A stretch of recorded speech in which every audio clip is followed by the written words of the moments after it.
welcome to our monthly debrief for August. It's the first weekend of September this weekend, and it's time once again. For blithering nonsense. Yes, it's true.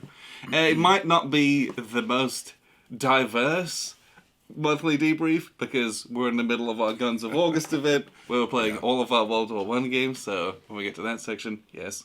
I don't feel like I'm World War I'd out, though. No. When you see the games we're going to play, we might be by the end of another 6 weeks or so. So, because in my brain, when we decided to do our Guns of August event, I'm like, it's got August in the title. We'll do like a short sprint. It'll be like a whole month. We'll play all our World War I games. And then we kind of put all of our games together, and it turns out we have a lot. Well, and it serves a second purpose. We're really cleaning our shelves off and getting our unplayed games played, which is kind of cool. And there was a number of pretty significant World War I games that were released this year or at the end of last year as well. So it's a good opportunity, but basically this event is going to bleed for another 4 to 6 weeks probably. At a minimum. So just know that that's what's coming for the future. Can you stop obtaining World War I games? Yeah, I did obtain another one in the last couple of weeks. It's like, what are you doing? I will stop. Okay, so let's just dive right on in then and talk about what we played in August. Because technically we started our event at the end of July, but we played Lamps Are Going Out on that very last weekend. That was a great way to kind of usher that month out. Yes. Fantastic game. So I still think about that one quite a bit, actually. Oh, yeah. Because it's crunchy, but it's not crunchy. You bite into it, it's satisfying, but it's not as deep as, say, Paths of Glory, which is totally cool. It's a really good middle ground. I agree. Yeah. It was fantastic anyway. So that one... I digress. Lamps Are Going Out, that was technically July. Mm-hmm. So then we dove into Paths of Glory the week after that, because, it's Paths of Glory. And we'd never played it, and wanted to get it off the shelf of shame, and... it's like, people are like, it's the World War I game. It has a reputation for being amazing. It's been around for so long. And so we played that shortly afterwards. And it's also the same scale as Lamps Are Going Out, basically. Technically it's not, but it's a grand strategic style game. It's the whole map of Europe. And so people compare the two a lot. And as soon as we played Lamps Are Going Out, every single person on the internet was like, how does it compare to Paths of Glory? Right. And we had played it, so we wanted to get it out there so we can kind of talk about it. And they're both very good, but they're both very different. This is a more traditional CDG, and it's many more combat units, odds, CRTs, a bit more traditional in that sense, mechanics. Yeah, I mean, Lamps uses cards. It's just a totally different. It's more of it's an event I'm going to draw this card, and it tells us what happens, which was cool because you got the historical theme, but I don't know. Just they're very different. They're very different. Yes. We could probably spend a series of 6 videos on how they're different. But that Lamps is less complicated, and that's basically what I would say. They're both quite long. They both do a very good job in their own ways, but that one's more complicated than this one. This one might be a bit more simulation-y, maybe. But they both fill kind of different niches depending on where you are on a wargame spectrum, I think. Yeah. So, Paths of Glory, played that, love it. We want to revisit this. Well, and we only played, if I remember correctly, we played like the 3-turn introductory scenario. So I think that's important to note. Yes. Lamps, we played an entire game, which actually only lasted, 3.5 years, and then it was over. Yeah, it was, But this one, we only played the 3-turn scenario because we wanted to dive in and get the mechanics. And it's a big game, right? It is, yeah. I mean, we still played for a long time because the learning, it was significant. Yeah. I mean, this could take you to play the entire campaign 12 to 15 hours is my guess. So, but yeah, that was great. I had a great time. That started off August. Yes, that was August. Then, from there, we went into... Did we go into Attrition of Souls, I think? We did Soissons first, and then Attrition of Souls. Okay. Same evening. Okay. So, Decisive Victory 1918 Volume 1, Soissons, from Legion War Or Soissons, if you're so inclined. There's more coming in this series. There's different parts of this battle, which eventually you'll be able to combine into one big game. There's other battles that are being developed. But this is Legion War Games, and they always give you something new, something different, right? Never played this particular battle before. And there's, I don't know, there's some World War One games that's like a single battle, but I don't feel like there's as many compared to like World War One or World War Two games, for example, right? Everyone's got Battle of the Bulge, Battle of Normandy, all this other stuff. Whereas I think World War One games, a lot of it's at that grand scale, at least the popular ones. So playing a single individual battle where you get more into the tactics was very interesting. I enjoyed this one a lot. Yeah, it was cool. It was a little bit more of a one-sided affair with the French and the Entente forces kind of having all the offensive power. Yes. But it was cool that the Germans had a lot of choices in where they fell back and how they used terrain, and overall, I thought it was a satisfying play experience for both of us. Yes. And I enjoyed the way the mechanics were put together. Yeah, this one, you got to make a good German rearguard action, but the French forces are very strong turn one, but then they run out of steam very quickly. Yeah. And it's being able to manage that whilst kind of crawling yourself over the finish line, which is challenging. And the coolest thing about it, I thought, the combat system, I could choose to take, because on offensives, you lose a step. Yeah. And you have about 10 to 12 steps in your stacks. You can choose to lose one step to inflict basically one loss on your enemy, which is in many ways more devastating for the Germans to lose a step than the French. Or you could choose to do 2 steps and do 2. And man, that's a great choice. Yeah. Really caused me a lot of angst to think about, I really want to make it so you can't do anything, but I also got to preserve what I've got so I have a punch left here in about 5 rounds. Because you might be 10 or 12 strength, but if you take 2 and then 2 and then 2, all of a sudden, because the French units, once they get to 5, they're spent and they can't do anything. They can't do anything. Like, so it's really a very cool balance, and I think they made a very playable game that had some really cool mechanics in it. I've enjoyed this very, very much. Was that designer's first? Tim Gale? I didn't think it was his first game, but maybe it was the first with Legion. Well, so Tim Gale designed the thing, but I know Serge Betancourt did a lot of the development and basically pushed it over the finish line. Okay. And I think he's working on a lot of the newer ones as well. Okay. So I don't know, I enjoyed it a lot. Yeah, I look forward to it. To the next volume. And it's got some meat to it. Yeah, it was a really good game. I enjoyed that one a lot. So yes, Attrition of Souls we played later on that evening because I lost very badly in that game very quickly. It can be a long game, but not when I play. Well, and once again, there's a couple choices you got to make, and if you don't make those choices as the Germans, it's over. Well, and it's, how a lot of those games are. It's very easy to do poorly at a war game. Yeah. But you will learn so much of the point of this game was to do this and this and this. And well, you can't leave that road open so I can get to all the victory X's, it was still great. It was still great. Very good. So, Attrition of Souls, and this is also a game that I feel like a lot of people have been talking about over the past year or so. Yeah, it came out, I want to say, mid 2020. Yeah, it came out in 2020 for sure.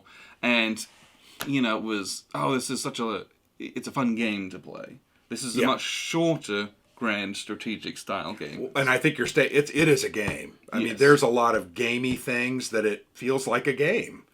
And it to me, it plays very quickly. It's very simple. I think at most it's an hour and a half. Yeah, not really crunchy at all. I do like how the movement, on the map, you got to really commit to certain areas, and you can't fall back very much to protect your backside. The map is very small, right? Yeah. I mean, Berlin and Paris are connected by 2 spaces in between. Yeah. And depending on where the West Front is, either in Belgium or in West Germany, it feels very stressful one way or the other because you're one space away from losing, and one side will always be there. And it's like, I don't know. I enjoyed it. This is a much more abstract game in a sense. It's a lot of guys just kind of putting them out. Chucking some dice. Well, and the cool thing about the combat, and we have a video on this, but I thought the combat system was very cool because it's not a matter of every unit's better than other units. Really, you're chucking a bunch of dice. Yeah. And then you might have some units that hit on 1s and some units that hit on 2s and some that hit on 3s. Your goal is to construct an army where you're hitting on, I think it was 1 through 4, where the planes 1 through 3. 1 through 3.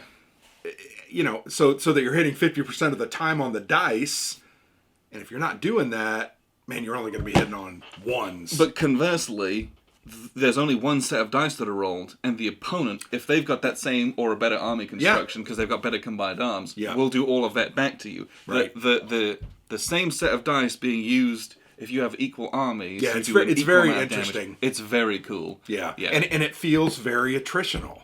I don't know that any of our combats ever went to the point where it was a total walkover. No, it's very hard to do that. I'm rolling 4 or 5 dice as the attacker. Usually we're using those same, and it was very interesting the way that it was done. It also used the little cards that were, kind of one shots. Oh, my guys are better this time. Or I get an extra, I hit on this. And once again, felt like a game. Yes. Yet it retained the elements of what makes a good World War I simulation. Yes. But it's very ahistorical in many regards as well, which is fine. It was fun. 90-minute game. A fast-playing, more abstract kind of World War I grand strategic game. Yeah. But it was very enjoyable. Move some pieces, chuck some dice. Yeah. This is a game. Yep. All right. After that... we had a Hollandspiel evening. Yes, we did. We played Empire at Sunrise, which is a World War I Pacific theater war game, of which I think there's like one other one that I've ever heard of. So this one uses a telescoping map inset system. So you've got the big map of the whole Pacific, then you have just like the Pacific Asia chart, and then in that is like a singular German port of Tsingtao, which is in China, and you're moving larger fleets onto this map to do some anti-piracy, or piracy if you're the Germans, and then moving into this very small port to dump your troops and do a much more World War I attritional kind of attack. Yeah. Got to go and take these with trenches and fortresses, all the things that you're used to. But, that's only a portion of the game. A good chunk of the game is sailing around the South Pacific and trying to capture or sink, the Scharnhorst, the Gneisenau, all these German ships that are just running around, sinking or trying to sink Allied shipping. Ships, and they do that, in a kind of an abstract role kind of way. And this one's one would make a great solo game. There's no hidden information because you'd play as the Germans, just doing your best to try and get away from everyone. It's quite a cat and mouse style in that. Yeah. And the Germans are trying to do all these raidings, but also trying to get the Allies to commit very hard and, inflict attritional losses on them, and then bring in more ships from the Atlantic, because all of those things suck up victory points. Yeah. And that's how they would win the game if they're going to. Yeah. Yeah, I know you enjoyed this one, I think, more than I did. There were parts of it that I thought were very interesting. I think my concern with overall, it was so reliant on dice rolling. Oh, yeah. In my opinion. The piracy, you have to get, I think it was over a 16 or higher plus, on 2d6. And the only modifiers you really could get up to +6 or +7. Yeah, it's purely movement based. Right, it's movement based. It's basically the concept of the more spaces I move, the more chances I have of interacting with merchant shipping, and then therefore... So I don't know, I couldn't roll at all, and I just felt like literally it was an exercise in me rolling dice as the Germans. Right. The only real interesting thing was the concept of defending Tsingtao, but ultimately the weather was bad. I think 3 out of 4 or 5 turns. Yes, it was very bad a lot of the time. It was like, oh, we can't do anything again. And that's fine. That was good for me because I was holding that area longer. I don't know. For me, it felt one-sided. I agree with you. I think this would be a better solo game.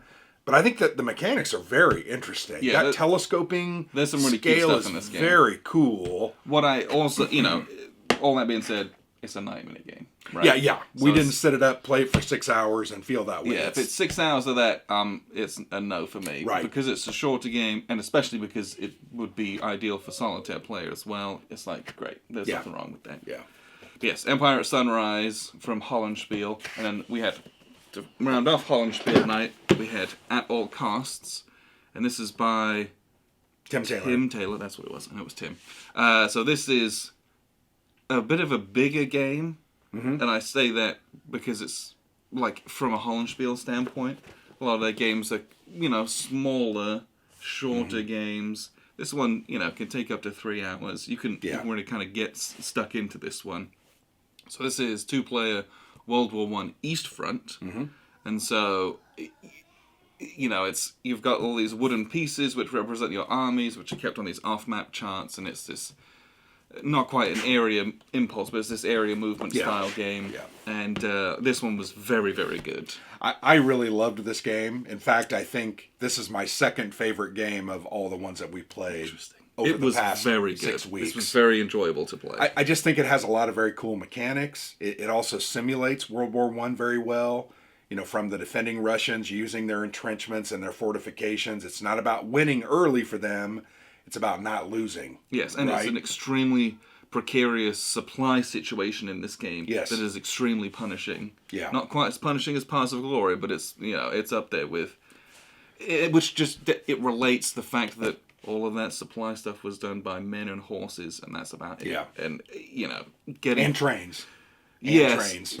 Which is hard to do. Yeah, but, you get cut off very easily in this one. Well, and as the Germans, the Central Powers, because you're playing Austria-Hungary as well, you really can't move too far into Russia until you really fortify what you've got, so that you don't get cut off. Yeah, I was continually afraid that... Keeping your lines together is very important, but the terrain and the way that the shapes of the areas are made make that a challenge. Yeah, that Pripyat Marsh is right in the middle. Part of it gets real weak real quick. Yep, it does. It's such an enjoyable game. Yeah, this was great. And the Germans were a little more powerful. They hit on higher numbers, but the Russians just had men after men after men coming in. Well, and they can dig in and they defend on the same as the Germans attack, and you get into this little quagmire where it's, is it worth wasting all my good German troops because it's a 50-50 or it's equal odds of how much damage we're going to do to each other. Yeah.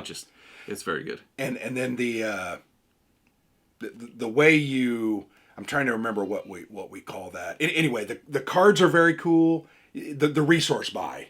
Yes. Your replacement points, you get a certain 6 or 8, and you have to decide up at front, I'm going to buy this number of cards. Yes. Cards drive your actions. And you're not allowed to look at what you bought. Right. But then you got to buy your troops. Yeah. So you say, I've got 6 points, I want to buy 3 cards. You don't look at them as badly as I wanted to. You don't look at them because you may not have any offensives in there. Yeah. And then you're going to decide, I need these 3 troops because I really want to, push here and do some battle. You flip those cards over, you're like, oh, great, I have ersatz and only events, and that's it. Or you're like, okay, I desperately need to make progress, so I'm going to buy all cards. Right. But then you have no extra troops. Yep. And you're hurting yourself next turn because you don't have as many troops building up.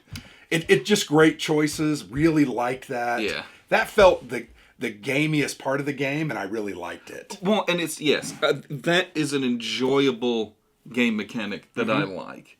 We did that in 300 as well. That little game from Nuts Publishing. Just really fantastic and interesting way to do those. Your little mini resource economy that just makes, so many other games, it's the production phase. I've got 12 points. I want this, and this. Everything I want. And in this one, you're like... Yeah. Well, and then which is so great. I love it. The other cool thing about that is if you looked at the map, and we don't have the map shown here, but watch the video. Yes. They have those little oil fields and what was the other? It was it industry? Yeah, little industry points. Factory, and when you lose one of those, you automatically lose a point. So the Russians, and you're going for the Caucasus oil fields right there because it really hurts you badly. I don't know, just really interesting. Very, very good. I had a great time with this one. I know we don't say that a lot, that we had a lot of fun, but with this one, I had a lot of fun. Yeah, this is both a good simulation and like a good concept, but it is also a good game as well. Absolutely. Which is, if you can tick both those boxes, you've got a hit on your hands, basically. Yeah. That's a very, very enjoyable. I enjoyed that a lot. I would play that again right now if you wanted to. No, true. Yes. So other games that we played. So we played Heart of Darkness from Legion War Games. Yes, we did. So this is a more of like it's not a war game, right? Heart of Darkness. You've read the book. This is an adventure game. Yes, an adventure narrative story game. We played it 4 players, and you've got a little expedition. You're going out exploring Africa, and that's what the game is, right? Mm-hmm. It's not necessarily the kind of style of game that we typically play. Yeah. This game is also will probably be a decent solitaire game. Just doing it yourself. There's rules for that in here. This game had a lot of downtime in it. Yeah. And so we'd gotten a group of 4 people together, and it was kind of slow going. You roll a lot of dice, a lot of events happen, which is funny because people complain about like the solitaire games, like the hunters and stuff. But in that, I'm playing it solo, so I'm doing it myself, and I've got a little thing going in my head. Right. This one, it's kind of a similar type of thing, right? You're pulling a bunch of events that come out of chip bags and seeing what happens. But then you're going to sit there for 15 minutes whilst everyone else does that. It was, but I've heard some groups love it. And I think for us, because we're gamers, I felt like it was desperately random. It was a lot of random. I felt like I was pulling things out of a chip bag, and look, this turn I got a lot of really cool things. And then I saw Brum, who was playing with us, and he got like nothing. Yeah. And I felt bad because I'm like, that's not interesting or fun because he's not able to do anything. But then I did a ton of things, and I failed at all of them. Well, yeah, you move on to the little event on your matrix, you roll a die, and yes or no, something happens, kind of thing. And you could mitigate some of that randomness by having the little resources. But you and I talked about this. I felt at the beginning of the game, the choice of those was very random. Well, or you want to get like kind of one of everything. Yeah, because there's like 30 different things, and I don't know. Those, it just wasn't. It wasn't for me, and I was disappointed because I really thought, this is gonna be fun. Yeah, you were hyping this game up, like desperately wanting to play it, and I'm like, sure. I'm interested because I enjoy the book. I like the themes of the book. I was hoping there would be a bit more of that. But yeah, it's it did not fire on all cylinders for us. Yeah. So that was hard. It doesn't mean it's not a good game. I think there's some groups that would love it. Yes. Or maybe playing it by yourself, like you mentioned. Use the solo rules, and then you don't have the downtime. Yes. And who cares if it's random and it's that's what most solo games are. Then it's that story narrative generator, which frankly that's what this is to me. Yeah. And I want to just do that myself. I don't need to, I don't need to watch you do it. Well, I just remember the 4 of us were sitting there, and it just it was like the light in the room was being sucked out. It was of darkness, right? It was very slow with 4 people. It was people. just I remember thinking, oh my gosh, it's going to be 20 minutes before I'm able to do anything another random again. thing. Yeah. And I remember one person that talked to you somehow online or something said, it was one of our patrons. Yeah, it was like, we had such a good time cheering on. Yeah, they treated it like a party game where it was like, you did a thing, roll the dice, you died, yeah, which that's fine. That's not the group that we play with. Well, we wanted to I wanted to kill each other and have a great time taking your stuff, and it's there just wasn't. Really there's very little interaction. I do think there's Kim almost no player interaction. Right. I think Kim worked hard on that, and it really I think has a tie in the past with some different types of games. Yes. But it just wasn't for me. No, it's not the style of game we play. Yeah. If we're honest. And I think the only other game that we played, which I don't have with us, is a game called Dark Ages. We played Holy Roman Empire, I believe. There's 2 of them. There's like something Charlemagne. Yeah. So something Charlemagne. Yeah. And I can't remember who makes it. It was some Polish company though. Yeah, good luck. I don't remember. Yeah, I should have. It's our brother-in-law's game. Yes, so he kickstarted the thing and got like everything in it. It's massive. It's a civ building kind of Ameritrash style game, and so good. It was very good. I enjoyed that a lot. Like if I'm not playing like proper war games, that's the style of game that I enjoy. Yeah. You get to like you got building little technologies, building your little cities with different buildings, your little buildings, resources, building little armies. Yeah, using cards to develop your armies or develop your abilities and skills. And the reality is, it's not about combat. No. The game has combat in it, and combat can be used to take out the kind of the native. Yeah, there's the barbarian tribes. NPCs. But using it against other players, it kind of becomes a losing proposition. You can do it, but if I attack you, this player is going to win. Right. Because we're fighting amongst each other, and he's, running away and getting all these new cool things. But, like in all free-for-all games, you get it's the everyone's pointing guns at each other in the Mexican standoff. Yep. Because you have to. If you don't do that, and someone will easily steamroll you. Yeah. If you don't build up your army and throw some cards down that benefit your army, you will get steamrolled, because that opens the gate and it's like, oh yeah, come on in and take all my technology that I've built. Yeah, you do need to disincentivize people to attack you, but that's, play a little bit defensively. But, it's this little, not a worker placement, but it kind of is a worker placement, putting those little dots out to do the actions that then fuel all that stuff. It was very, very, very good, very enjoyable. Yeah, I was actually surprised because, as you know, I love Brum. Sometimes his taste in games isn't the best. He buys games. He's not a war gamer. Well, he buys games because they're exciting looking and they have great components. And we've played some of his games that I'm bored out of my mind. He's going to get in the comments. I know he is. You guys suck. But some of his games, ironically, we played one of his games. Was it Nemesis? No, Nemesis, yes. That was a couple months ago. Man, that game was good. And we'll talk about that later. Yeah. Hidden trader, hidden information. It's not Alien, TM. Yeah. It definitely is not Alien. Very, very fun game. It's the same thing, just, yeah. Anyway. But, anyway, his game, what'd you call it? Medieval Kingdoms? What was it called? It's called Dark Ages. Whatever. It was fantastic. In fact, I was wanting to play it this weekend.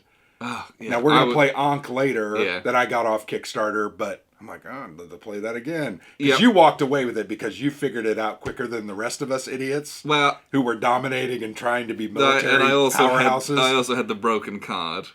I didn't think, you said that. I think it's a good card. I'm not sure it's broken. I didn't say it. The designer of the game said it. Well, you have to get that card early to really make a difference. True. And you did get it early. But you get that card near the end of the game, gets you 2 or 3 points. It's not broken. Yeah. Now, you were getting 8 or 10 points a game for about 4 rounds in a row. I was just reading the FAQ online, and then, because, I'd won that game and won it pretty handily. And you won by about 30 points. That card contributed a lot to that. Yep. But I was just reading the FAQ because I was looking for one thing, and then, so that card just got called out. They were like, P.S., this was a mistake to print this card in its current state. Please tear it up and remove it from the game. Never use it again. The designer's like, my bad. Made a mistake. I thought was hilarious. Yeah. Oh, okay. But that really was a solid game. That kind of game is right up my alley. Yeah. I played Clash of Cultures 10 or 12 years ago. Yeah. And it's a similar style of game, but that one, I think it's based on a video game or something. Okay. And it was enjoyable. I liked it, and I've always wanted something that was like that, because that one, it was out of print for a while, or the Cultures expansion that actually made you unique was out of print. It was so expensive, so I've never really. I'm like, oh, okay. But then he pulled that up. It's got a historical theme on it, and it is pasted on, but it's there, sure. Yeah. The artwork's fun, but it ticked all the boxes that I'd wanted from that kind of Civ building game, and it's a big hit for me. I love it. I would compare it a lot in some ways to Mare Nostrum. Yes. It's that kind of Ameritrash game where, it's not about military conquest, it's about managing your resources and gaining all the different things that you can then use to win the game. That's got the sweet trading in it. Which that is so fun. I wish there was an element like that, but... Yeah, that was... I forgot that we had played that, so... Yes, that was a good game. Very good game. Yes, I enjoyed that game very much. Plus, we started our Pathfinder campaign. Oh, we did. So, which I'm impressed that we played as many games as we did, as well as... We say that every month, that everybody's going, yeah, but... We do play quite often. Yeah, we do. We skip at least once a week. Yeah, I think we skipped a week in August. Yeah, we missed one. Because I had a wedding to go to, and we had some other things that were going on. So did we do nothing that weekend? Surely. Yeah, we did. We didn't. Okay. Because I was gone Saturday morning at the wedding, and then Saturday evening at the. Okay. And we just couldn't do it. But I'm very grateful that we have the opportunity to play a lot. It's Labor Day today. We're also shooting this, and we're going to play more games. That's just, I don't know. We're able to do that, and I think it's pretty cool. It's awesome. But we did session 0 with our new party, and then we did session 1. That was in September, but it was the second day of September. But yeah, we had a good time. I think all had a good time, and there was lots of interaction and role playing. And we haven't played for a couple of years, so I'm kind of like dust the rust off a little bit. But it's excellent. Yeah. So anyway, a very packed August for us. And so now we're going to move into September. So today we're actually going to play Ankh, which is the new game from Cool Mini or Not. It's the last in that series from Eric Lang. Yeah. There's a name for it. I don't know what it is. Yeah, I don't either. But it's an Egyptian-style Ameritrash dudes on a map game. One of the things that I'm the most excited about is it uses similar combat mechanics to Kemet. Oh, they have little cards. Yeah, you have and I have always, that's probably one of the things I love about that game. The combat mechanic is so cool. No, I agree. That's the thing I don't like about Kemet is the tech tree. I like the combat and the movement. I like the tech tree, but it's funny because I think people can kind of go to the same thing every time because they're just so good. Yeah, it's like race on the tech tree, and then we'll do some stuff.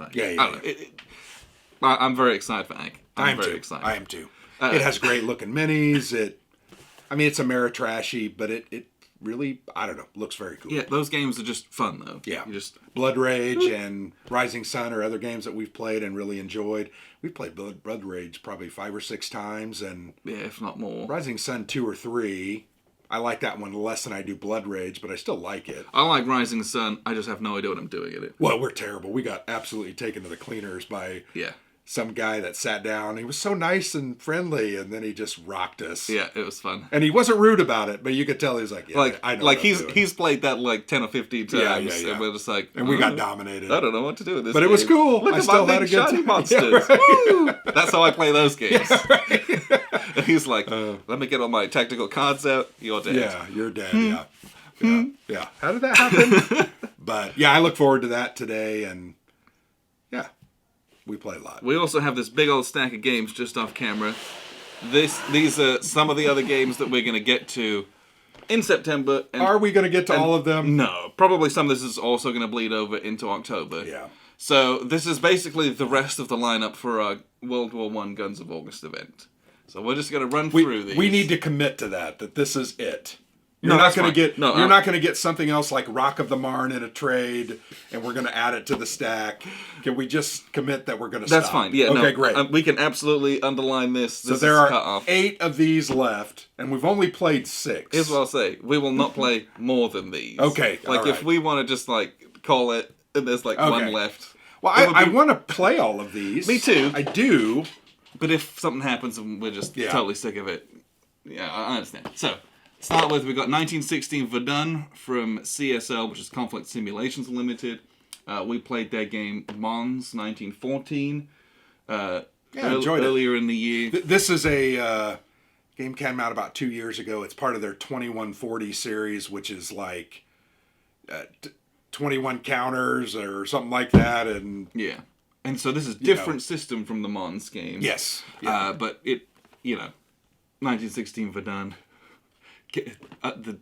The subtitle, Campaign of Attrition. Yeah, so if that you know what you're getting yourself into on this one. It is just going to be an absolute meat grinder, I imagine. Yeah. But it's one of the smaller games, and it's not going to take an absolute age to play. So yeah, got that one. I think the 2140 is 2 hours and 120 counter, or whatever it is. Okay. No more than whatever. Let's move on. Sure. Then we got an older game from Multiman Publishing. This is Breakthrough Cambrai. And this is an area impulse game. Mike Ranello, right? Uses that same system. Oh, yeah, he designed the thing. Yeah. Yes. We've talked about that. We've played a couple of his games. Yes. So this Cambrai, if you don't know, was the first mass tank battle of World War I. So there were like 6 tanks on each side? No, quite the opposite. There were a few hundred on the Entente side, and the Germans didn't know what on earth was going on. Right. And so the tanks rolled up. They made about 10 to 12 miles of progress, and then they were all out of supply. Most of them were broken down. Got it. And the Germans just pushed back and took all the land back a few days later. So it was... early tank battle. Very early, yes. Yeah. So they were learning the tactics. Yeah, this one's been around for a while, but I like the area impulse system, and what's not to like, it was on sale, so... Yeah, I think we got that as part of the fall sale last year, maybe? Yeah. From MMP. So then we've got a new title from Compass Games. This is Assault Artillery Volume... So this is Red Poppies Campaigns Volume 3, assault artillery! ! So Explosion. this one I'm very excited for. Volume 3 in this series, which denotes that it's been around for a while. I've always wanted to play this system, and so we finally got this new one. We'll give this one a go. I've got high hopes for this as well. I do too. Yeah, it not only looks interesting, but there's some new tactics from the Germans. I think they have their Strauss Truppen. And there's guns. You've got tanks, you've got anti-tank guns. Yeah. This has got a bit of everything. It's 1917. Going to be interesting. So I'm very excited to play that one. Then we have this one, which I sprung on Grant this morning. This is Rock of the Marne from Multi-Man Publishing. Which looks great. I'm just like, one more World War I game. Come on. So I recently picked up a number of SCS Standard Combat Series games. Which we love that system. Yes. Fantastic. I got a great deal on some of them. And I was like, this one. I just kind of like picked from a list of the ones that I was interested in. So I think you got It Never Snows. You got... It Never Snows, Rock of the Marne, and Guadalajara. Okay. I also have Africa, not Africa 2. So yeah, right. So we've got 4. I've been punching and clipping all I've those. got Day this of weekend. Days, that I still have not done anything Rostov with. 41. Yep. So we love that game. Excellent system. But I just kind of picked it up because I looked online. It was like one map, and I'm like, sure, I'll actually play that. Yep. And I didn't really think about that it was a World War I game, because in my brain, SCS is a World War II system. Yeah, but with a title like Rock of the Marne, I'm not sure why you didn't know it was because I'm a moron. Okay, that's fine. And so... as long as you can admit it, that's good. So here's me opening it and punching it out, and I'm like, oh no, I've got to put this on the pile. What have I done? And that sounds terrible. We really are having an interesting experience with this, but it's just like, we have a lot of games At some to play. point, it's got to end. It's got to end, yeah. I don't know. I love SCS, and I'm very interested to see Standard Combat Series on World War I. Yeah. And how that plays out. I'm very, very interested. So I think it will work very well from what we knew in Rostov 41. And easy to play. Yeah. So and I think that's the key. We can probably fit that one in the second game of an evening. It's probably a 4 or 5 hour It's game, probably a bit on the longer side, but we don't need to spend the hour and a half learning the game. Yeah, we can get in and just play. We know how it plays. So then we've got Devil Dogs, Bellow Woods, 1918. This is a couple of years old. It's from Worthington. It's got that John Paniski. Got that sweet Rick Barber map on the back of it. Yeah. This game has always been very interesting looking to me. Yeah, this one's a little bit different in style. I believe it's card driven. It is. They're different than normal card driven games, but it does use cards. More like how Commands and Colors is card driven. Kind of, yes. Technically it is, but it's not what you would consider a CDG in that sense. Yeah. But yeah, units on a map. This is the first major engagement of the U.S. Marines, I believe. Mm-hmm. It's kind of where they became Marines, where they This was it. Gained their reputation as Devil Dogs. Yeah, and Paniski's been. How do you say Devil Dogs in German? Teufelhunde. There you go, Teufelhunden. I don't know if that's what they actually call them. Maybe it is what they call them. Yeah. I just don't know. So I know he had been working on this for a while. We saw a prototype of this at our first WWBC, and so this finally got released a couple of years ago. And interested to crack this one out because it's a very different style again. Yep. And he does. I don't know if his son is credited on it, but I know. I think it is. He played a lot with John. Yeah. Oh yeah, John Paniski Jr. Yep, it's over there. Yes, so I know that's very dear to his heart as well. Yep. Then we have 1918, 1919 Storm in the West from GMT. Ted Racer. Yes, so I believe this game. He knows something about World War I. Yeah, I think this originally came out in a magazine. Is that correct? I think so. Yeah. And they've kind of primoed it, put it in a box. So this was released this year. The end of 2020. Okay, so yeah, we never got around to playing it in 2020. That's true. It came in November. And so the map is dual-sided. There's 1918 side, and then 1919 is a separate game using Plan 1919, which thankfully never had to get put into effect. But yeah, this is just the West Front hex and counter game. I think there's like 1.5 sheets of counters in this thing. Yeah, it's not a big game. Yeah, so I'm interested to play this one as well. People really like it. Yeah. So that one's got got some high hopes for that one. Yep. Then we have we've had this for like 4 years. Yeah, it's got dust on it. That's how long we've had it. Yeah. Europe in turmoil. So this is the build-up to World War One, I believe. Prelude to the Great War is the subtitle. So we're calling it a World War One game, so it is. Yeah. So this is a Twilight Struggle style. Well, specifically, the designer used Twilight Struggle as a basis for this game. So the reality is this is very similar to Twilight Struggle in its mechanics. But it's that political struggle over Europe. Yeah. Then it builds up into the lead up to World War One. So it's not you're not laying out all your troops and fighting and shooting everyone. Yeah. This is that the politics, the economy, and getting all that stuff going is into the lead up to the Great War. So this is a 3-hour game, so it's pretty deep. It's very similar to Twilight Struggle. I'm looking forward to it. I really want to having played this. Twilight Struggle, 1989, even 1960, Making of a President, all these styles of games. Yeah. This one is one that people have been asking about. Yep. People really enjoy it, so. And we, like I said, we've had it for 3 or 4 years. We just have never played it. Yes. Not because we don't want to, we just had other games to play. Yeah, time is, a limited resource. And then the last thing we've got is this is the tank expansion for the Great War, which is the Commands and Colors World War One that's put out by PSC Games. Great game.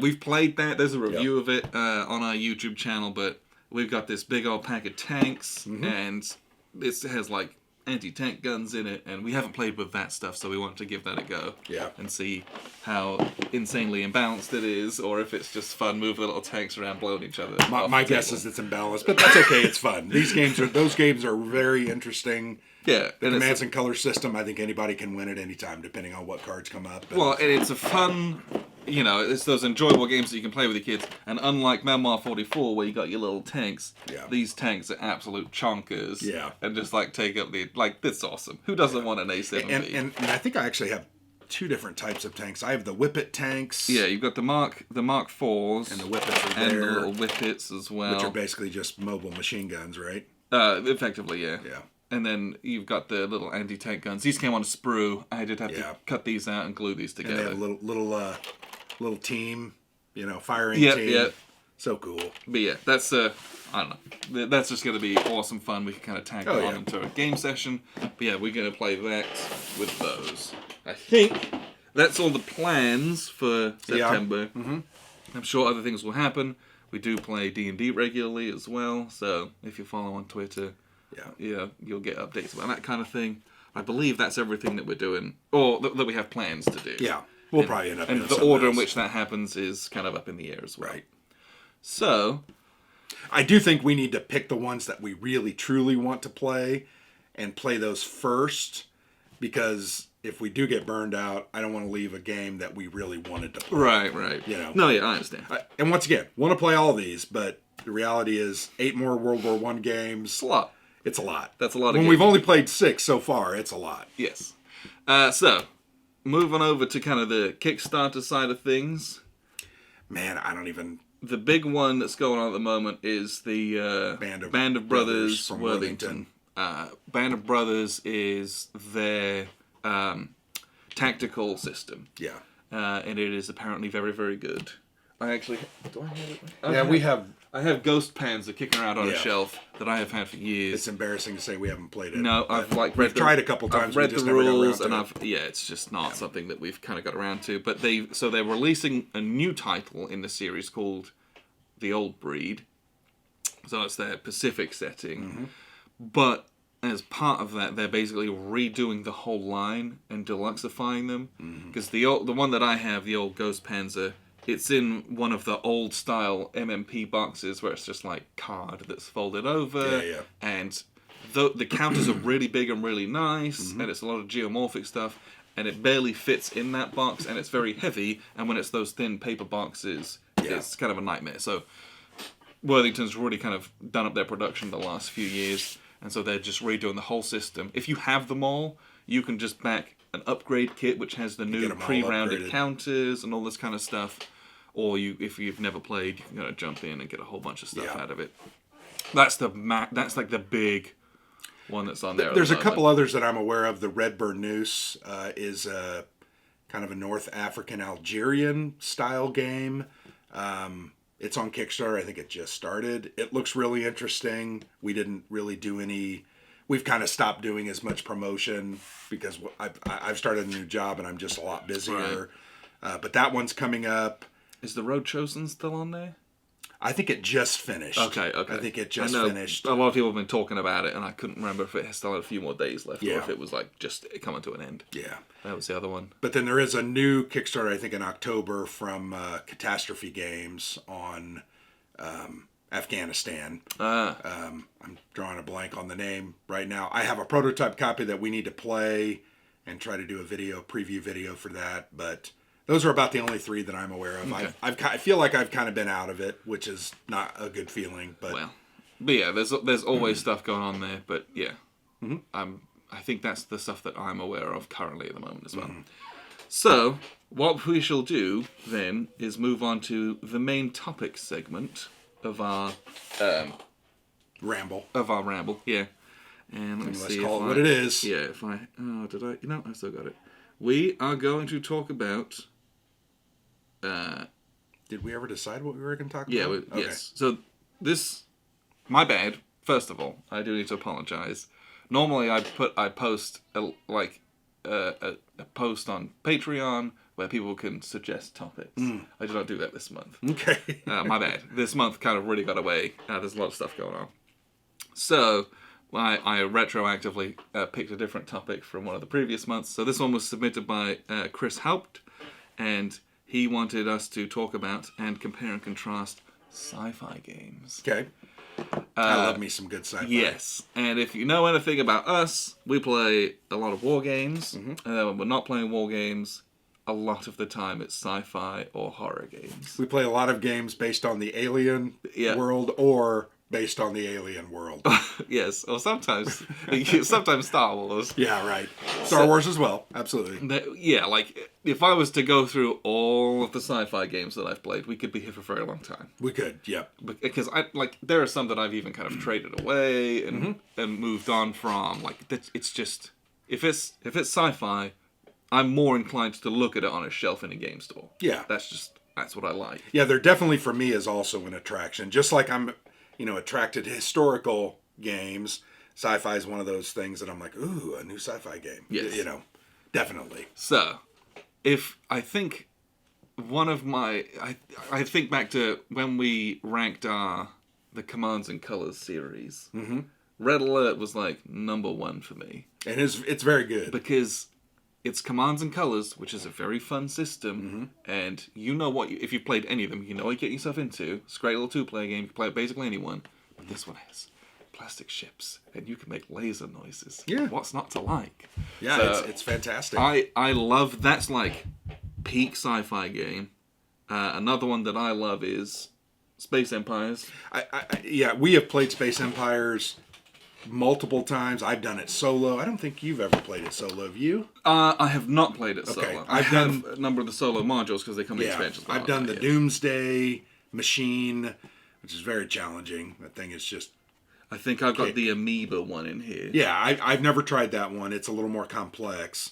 But Space Empires, a lot of people, I will say this up front, a lot of people don't like it because they feel like it's you have to be an accountant. There's a lot of bookkeeping in this one. But the reality is, you got to get past that, man. That's just part of the game. That's just the way it works. Yes.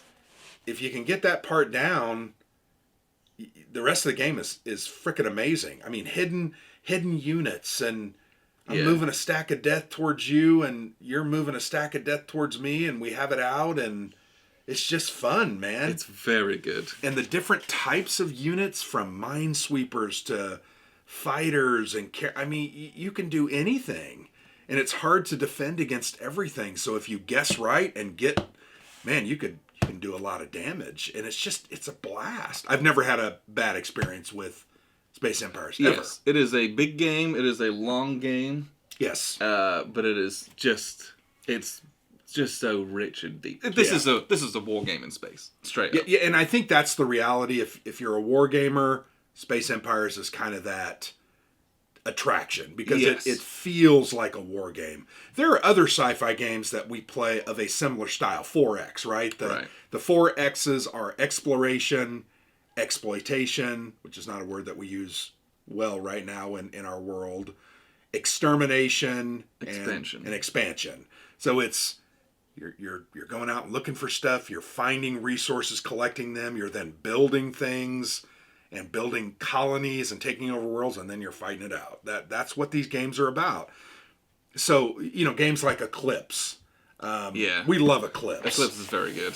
Eclipse is similar to this without all the accounting, because you have little chits and it's easier to manage.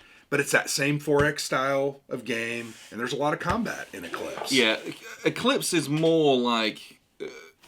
I'm going to put... Like, Eclipse and Twilight Imperium are kind of more similar in style, in that you've got... They're a bit more Ameritrashy, right? Yeah. I've got my little plastic ships. Well, you got little event cards, you can upgrade them, and it's...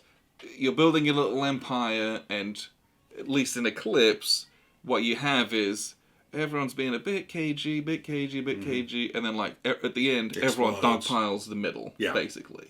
Because there's a ton of points to be had, but you have to be strong to do it, and that game's on a timer, so by the time everyone's strong enough to do the middle, it's the end of the game, so everyone's like, and so you get these massive combats at the end, and it's hilarious. Whereas Space Empires is really seek out, destroy, and I'm trying to destroy you. That's how I'm going to win. I'm not going to win by having this 13 is a conquest planets. Game. Yeah.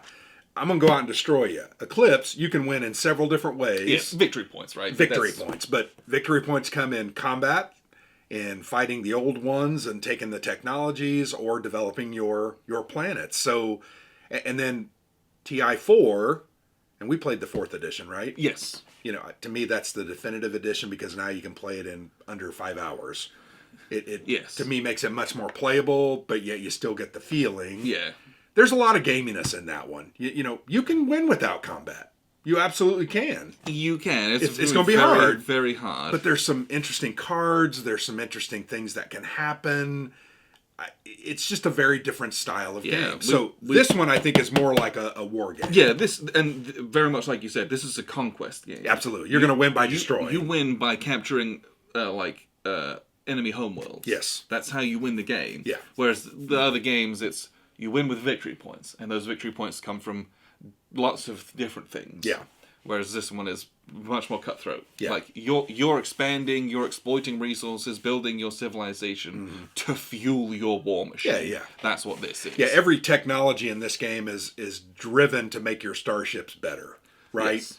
Better missiles, better armor, better attack priority, faster movement. I mean, those are all the things that you're doing here. The other games, it's about some different things. Yeah. I'm going to make my colonies produce more, and I'm going to make my colonies, able to not be destroyed, and then I'm going to make nuclear bombs that I'm going to drop on your colonies. And it's just very different. That's one of the few things. So it's easier to get something like Eclipse to the table in the sense, I mean, still a big game, but those styles of games are more appealing to more people. Yeah. This is pretty hardcore.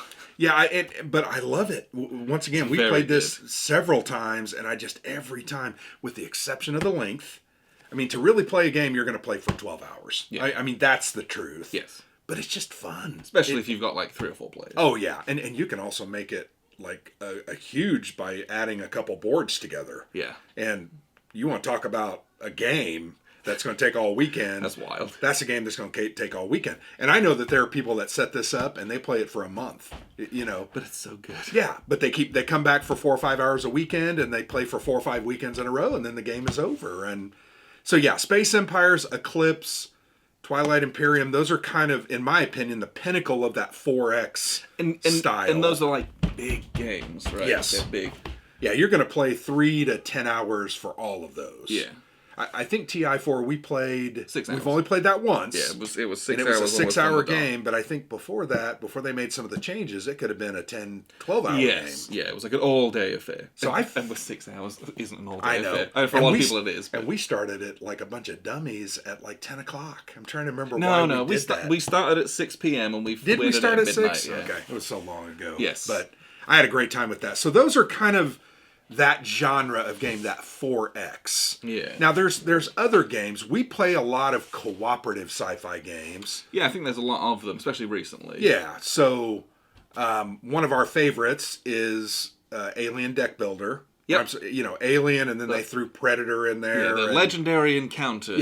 Yeah. That's the Alien one is amazing. Yeah. Because it's the Alien franchise. There's Yep. there's a scenario for each of the films. And it's absolutely unwinnable. We have all the expansions. And yeah, it's just like absolutely brutal. That it's the characters that you love. Yeah. It's a light card playing game, and Well, it's a deck builder. Yeah. So you're building your deck and adding stuff to it, and it's just the artwork's interesting. great. Yeah, it's just an fun. interesting experience. You lose every single time, so you know Yeah. that going into it, so you're never disappointed that you lost. I think we've won. You're just there for the journey and the interesting death. Yeah, we've won once or twice, I think. Yeah, frankly. and we've played it probably 20, 25 times Yeah. at least.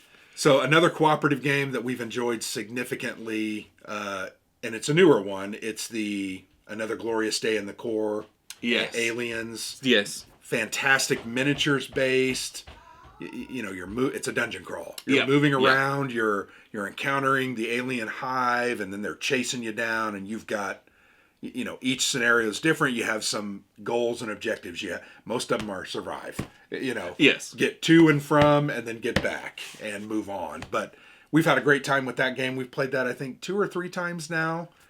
After you spend hours and hours and hours painting those. Yes. Now that Brum's here, we need to play with him because Yeah. I think he'll enjoy it. I think you'd like that a lot too. Yeah. It uses a lot of very interesting card-based mechanics to represent your weapons and your equipment as well as your time. Yeah, it's a neat little economy. So the more cards you put down in front of you, I got a blaster here, and I got a flamethrower, and I've got a knife and a flashlight, and it just takes away from your deck. Yeah, you're decked out to the nines, but the problem is that means you have less time to complete the mission. But you're better equipped to do it, so in theory you should be more efficient, but the balance is very cool. So very cool. So that's a cooperative style. Another cooperative that we have played a couple of times that I would say is maybe it's not sci-fi.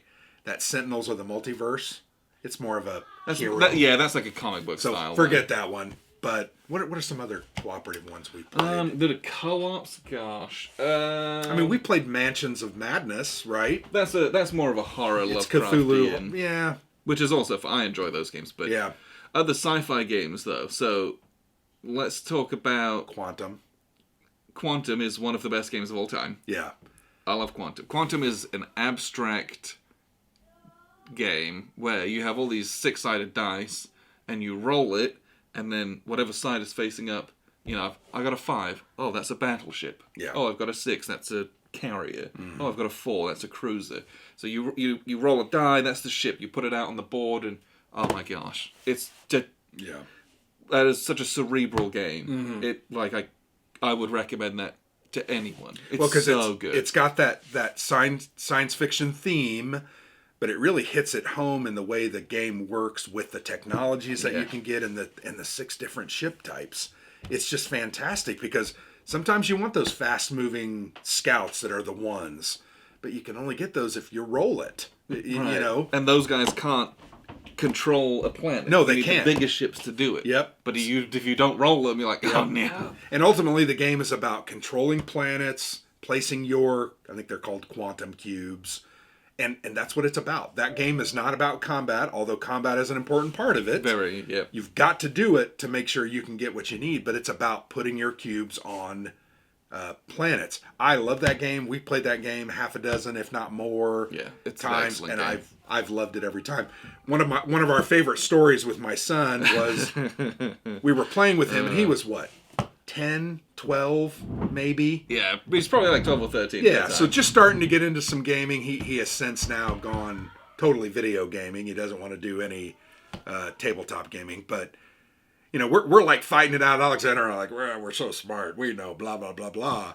And this little dude just literally went, boop, boop, boop. I win, because we forgot it was about placing your cubes. Yeah, I'm like, how can I fight? How can I do all this stuff? And he like puts the cube out, and I'm like, He just won the game. Yeah, you've won the game. Matt did that to us as well. Our friend Matt, he he didn't want to get into combat, and he literally figured it out, and he won that game. And it's like, wow. But that's a great game. It's an abstracted sci-fi game. It's very, very good though. If like that's, that is a game. Of all the games that we've played, and we've played a disgusting amount of games, that one is one of the most well-designed and most ingenious designs I've ever played. Yeah, it's very good. It's so good, it's so different from anything else, but also plays so well and is well-balanced. The other thing I really like about it from a design standpoint is it uses those square tiles to represent the map, and it scales very well. You got 4 players, you go to the 4-player part of the book, and you build a map. Yeah, there's like 8 or 10 that you can build. And it's just very well done so that you can play it 2-player, you can play it 3-player, you can play it 4. I think it goes up to 4. Yeah. But yeah, very well designed, and it's just fun. It really feels sci-fi. I really enjoyed that game. So the other tactical style games that we've played. So we've got Talon. Yeah, that's a great game. Talon is I think it's set in the Space Empires universe, technically. It is. I think the ships are the same style. The ships. I think the reality of this game is if you're playing the 4X game, everybody always says this, right? You're playing this 4X game, you get into a big combat, you should throw Talon down on the table. You've got Talon set up on the tactical table, play out the battle, then put it back into... So it's ship-to-ship combat. Yes. It's very well done, very cool, very fun. Yes. One of the things I really liked about Talon was it took into account the size of your ship and its maneuverability on how it moves. And isn't there the hidden movement element? You put a maneuver down. Right. We're deciding, are we turning? Goes off. Yeah. Just very well done. The dry erase markers were garbage. Yeah, you've got to get your own markers for this because the ones that come in the box, they just don't work. The tiles are made to be written on. And they just don't work. But yeah, I love this game. You got to spend time charging your weapons. Yeah. Then you're moving around. You've got to deal with the inertia of your ship moving. So anything that's got a little bit of kind of the physics in it is enjoyable. Yeah. And you're just kind of blowing each other to hell. That's awesome. Who doesn't want that? One of the so I love that, and I'm going to move that across to Star Wars Armada. Yeah. Have you ever played that? We have played Armada. Okay. Yeah. We've played more X-Wing than we have Armada. Yes. So I played a whole bunch of Armada with some other people. But what I love about that is the same thing I love about this. Mm-hmm. It's, if I've got this massive capital Star Destroyer, I have to give my orders 4 orders in advance. Because command and control and movement is very, very difficult. And in that game, you shoot and then move. So you have to do your move to be able to predict where you're going to be able to shoot next turn. And it's so good. But it's that same feeling of like, my maneuver is not just, I move 3 hexes and then I shoot. You have to really think about, I got this big old ship and it's going to swing a couple to the right and then I'm going to be able to turn and face you. And so planning out your maneuvers is something I really, really enjoy. And then that Armada takes it to the max because it's a Star Destroyer. Yeah. And, 3 turns later, you're like, well, this order's basically useless, but my crew of 10,000 people are going to put it, like, that's what they're going to do because I told them to do a couple minutes ago. Just love it. Well, the other cool thing about that game is you do have small ships. You have your fighters that, and if I remember correctly, it's like a little Christmas tree with little fighters hanging off as ornaments. And those can be very maneuverable. Yes. But a snub fighter going up against a Star Destroyer, you're not going to do a lot of damage, but you can definitely do some stuff. And I enjoyed that part of it as well. Yeah, it's that whole you got a few capital ships, and you got the clouds of little man fighters. I've always liked that in video games as well. Playing Armada reminds me of, there's a game called Empire at War, which is a Star Wars game, it's exactly the same thing, right? I just love it. So it's very enjoyable. But X-Wing, like you said, I've got an unconscionable amount of X-Wing. I haven't played it in a long time. I don't have any of the second edition stuff, but first edition's fun, right? You just gotta get little planes. That one is, moving around, pew-pewing each other, and it's Star Wars, and it's prepaid minis. What's not to like about that, right? Yeah. That's always enjoyable. And they've got something that represents every ship in the universe, right? At this point, yeah. Yeah, they have literally put every unique ship in there that you can buy and use in scenarios. And they're still, like, they just released a Razor Crest. There's still, anything that's new, they're like, ooh, we can make that. Ooh, we can make that. Love it. Yeah, I don't know. It's a nice hybrid between a board game and a miniatures game as well, which is, I enjoy that kind of stuff. Other games that we've played. Space Hulk. Oh, it is. Space Hulk is literally Alien in the Warhammer universe. Yeah, so right? It's Warhammer 40,000 themed. Yeah. You're on a Space Hulk, there's a ton of Gene Stealers, and you've got a bunch of Blood Angels Terminators, and you're having to go out and just kill everything, basically. Yeah, fantastic game. It's a game that is... I have I think the 2016 edition.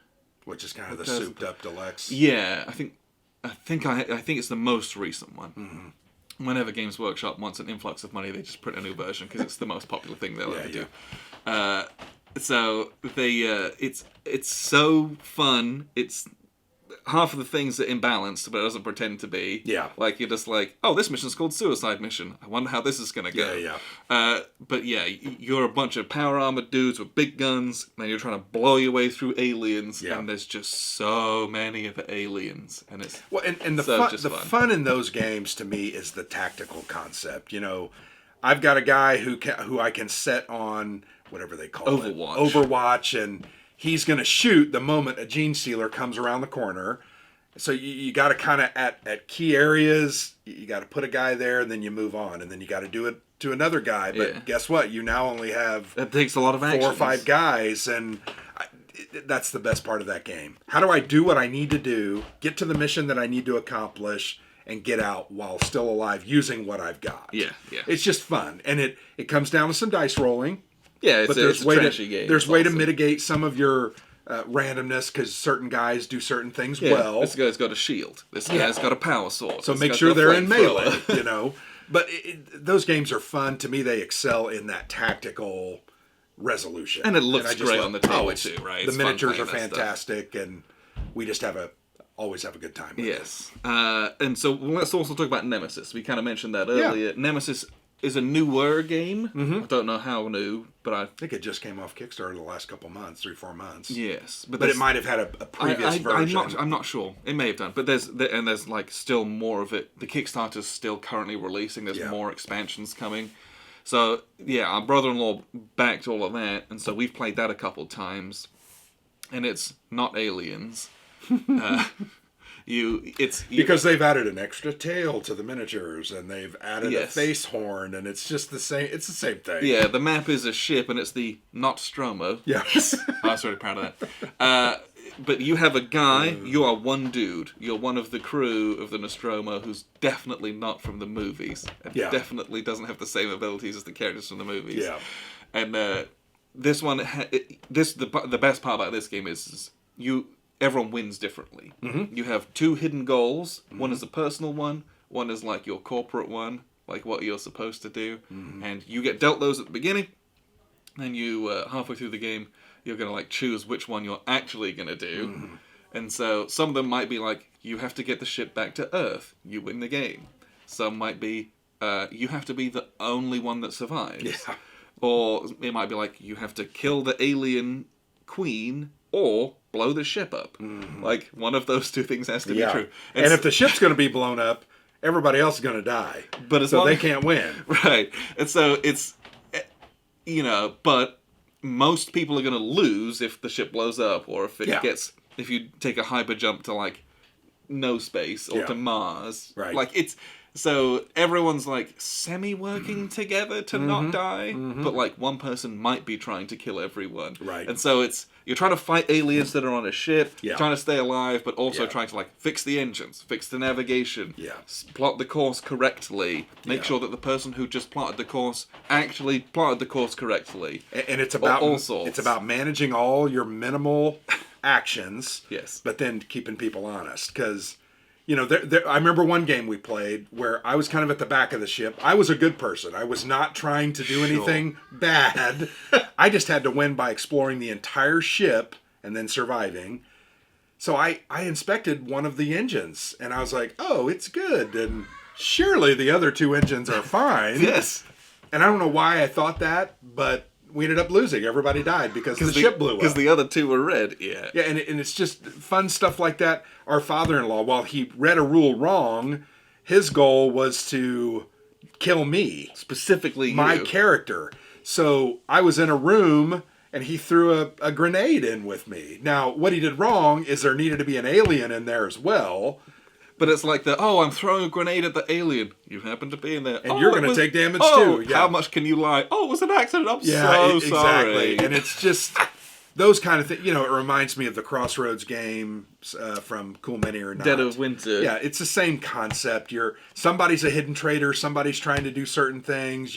But you can't be too traitorous because then everyone's going to see what you're doing. And then they'll dogpile you. You'll lose. And I think this game's kind of the same. It's very hard. But it's different. But we've enjoyed it. We've had a good time with that game.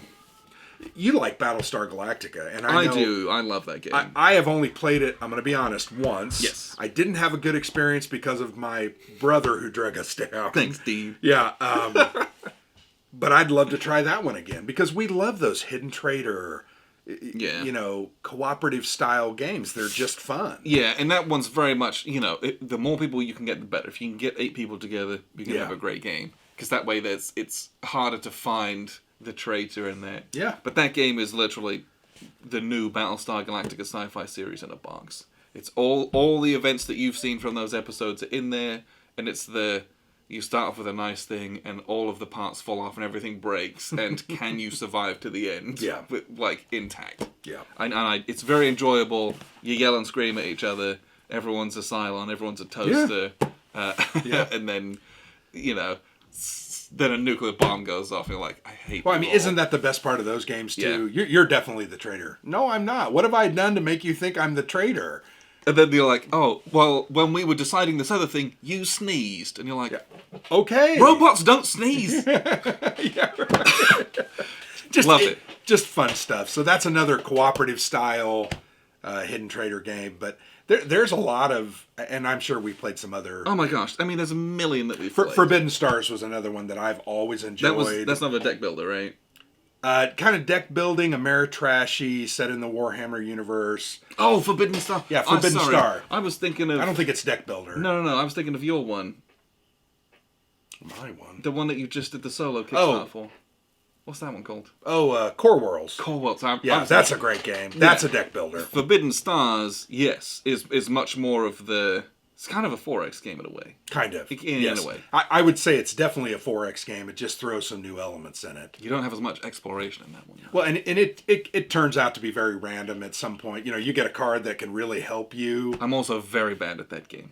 I enjoyed it, though. It was fun. Oh, yeah. That's one of those games where, I put out... There's, this whole production phase. I put out a thing, so I'm going to do that thing, and then...